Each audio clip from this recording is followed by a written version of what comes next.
हमारे GST video को ही continue करते हुए मैं आपसे कुछ जीएसटी के रूल्स बताना चाहूँगी। जैसे कि जीएसटी का रूल है, अगर आपकी अर्निंग्स बिजनेस ट्रांजैक्शंस 40 लाख से कम हैं तो आपको जीएसटी रजिस्ट्रेशन की ज़रूरत नहीं पड़ती है।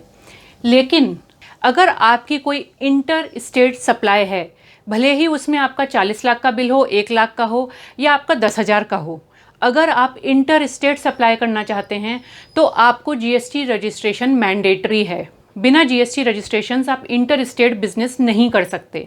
आप अगर लोकल में अपने ही स्टेट में करना चाहते हैं तो आपको जीएसटी रजिस्ट्रेशन की आवश्यकता नहीं है, नहीं तो आपको मैंडेटरी है इंटर स्टेट बिजनेस के लिए। फिर आपका बिजनेस टर्नओवर चाहे कितना भी हो, लेकिन आपको वो रजिस्ट्रेशन मैंडेटरी है। सेकेंड जो रूल है, अगर आपका जीएसटी रजिस्ट्रेशन नहीं है तो आप टैक्स इनवॉइस इशू नहीं कर सकते हैं। आपको कॉमर्शियल इनवॉइस इशू करनी है, जिसमें कि अगर कभी आपके कस्टमर बोलते हैं कि हमको तो बिल चाहिए लेकिन आप जीएसटी रजिस्टर्ड नहीं हैं, तो आप उनको टैक्स इनवॉइस की जगह नॉर्मल कॉमर्शियल इनवॉइस इशू कर सकते हैं। उसमें कोई प्रॉब्लम नहीं है। और वो इशू करने से आपका एक रिकॉर्ड भी मेंटेन रहता है कि आपकी सेल्स कैसी चल रही है।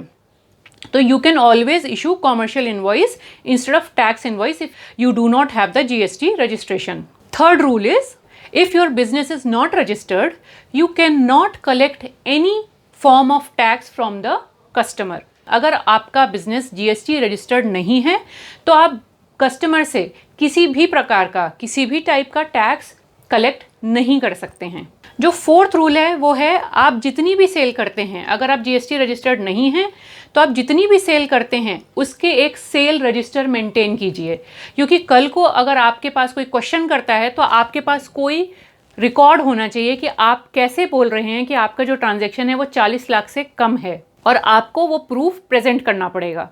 So it is, you should maintain sales register to enable the calculation of turnover in case of any department inquiry regarding registration.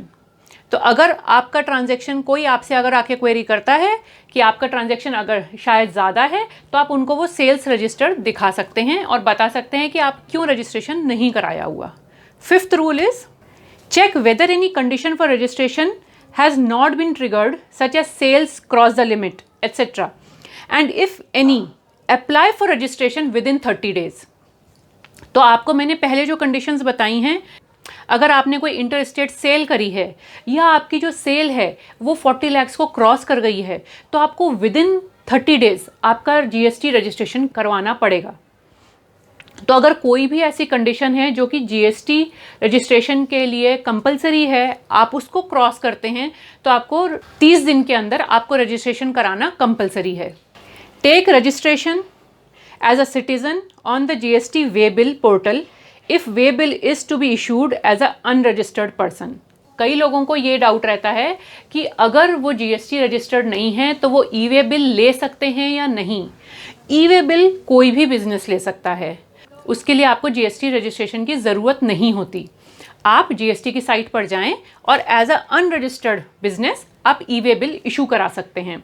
तो अगर आपको ई वे बिल की ज़रूरत है तो आप ज़रूर जाके जीएसटी साइट पर ले सकते हैं। और लास्ट पॉइंट है, maintain purchase register, stock details and bank details to know the status of stock and input paid and amount deposited. आपको रजिस्टर मेंटेन करना चाहिए आपके स्टॉक का इनटेक, आउटगोइंग, और आपने कितनी सेल्स करी और आपके बैंक में कितना पैसा जमा है। क्योंकि अगर आपने कैश ट्रांजैक्शन में 40 लाख से ज़्यादा बैंक में डिपॉजिट कर दिया है तो आपके ऊपर क्वेश्चन हो सकता है, आपके बिजनेस पे क्वेश्चन हो सकता है।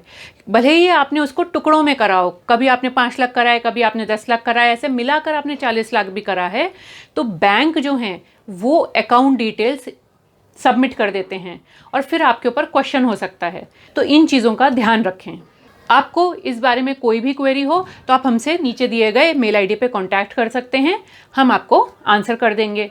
और अगर आपको जीएसटी रजिस्ट्रेशन के लिए भी कोई हेल्प चाहिए है तो आप हमसे कांटेक्ट कर सकते हैं। हमारी टीम आपको हेल्प करेगी आपका जीएसटी रजिस्ट्रेशन कराने में।